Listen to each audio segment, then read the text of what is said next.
कोकणातून परप्रांतीयांना कसं हाकलून लावणार. कोकणाकडे जेव्हा मी बघतो ना तेव्हा इथे प्रामुख्याने ना 4 उद्योग आहेत.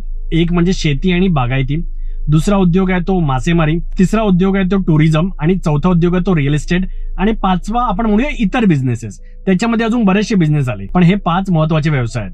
आता जर आपण बघितलं या व्यवसायांकडे तर शेती आणि बागायती याच्यामध्ये पण तुम्हाला मोठ्या प्रमाणात लेबर लागतं.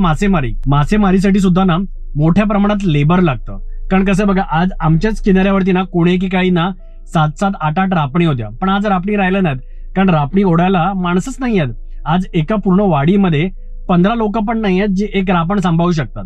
आता सगळेजण छोट्या छोट्या बोटीतून जातात आणि मासे पकडून घेऊन येतात. हा पण एक लेबर इंटेन्सिव्ह बिझनेस आहे. आणि बऱ्याचशे लोक जे मुंबई पुण्याचे त्यांना माहिती पण नसेल, मालवण, वेंगुर्ला, देवगड याच्यामध्ये जे मोठमोठे ट्रॉलर असतात, मोठमोठ्या बोटी असतात, या डीप समुद्रामध्ये जाऊन फिशिंग करतात, तर त्याच्यावरती पण ना मोठ्या प्रमाणात ना परप्रांतीय असतात. आणि आपल्या डोक्यामध्ये जी इमेज झाली ना की परप्रांतीय म्हणजे काय, युपी आणि बिहार. आंबा बागायतदारांकडे मोठ्या प्रमाणात नेपाळी आहेत. फिशिंग मध्ये ना कर्नाटका, केरळ, तामिळनाडू इकडून पण लोक येतात, तिकडे मासेमारीला हेल्प करतात. कारण आज परिस्थिती अशी आहे ना की सिंधुदुर्ग जिल्ह्याची जी पॉप्युलेशन आहे ती अवघी 10 लाख आहे. संपूर्ण व्हिडिओ पाहण्यासाठी प्रगत लोके टॉक्सच्या YouTube चॅनेलला व्हिजिट करा.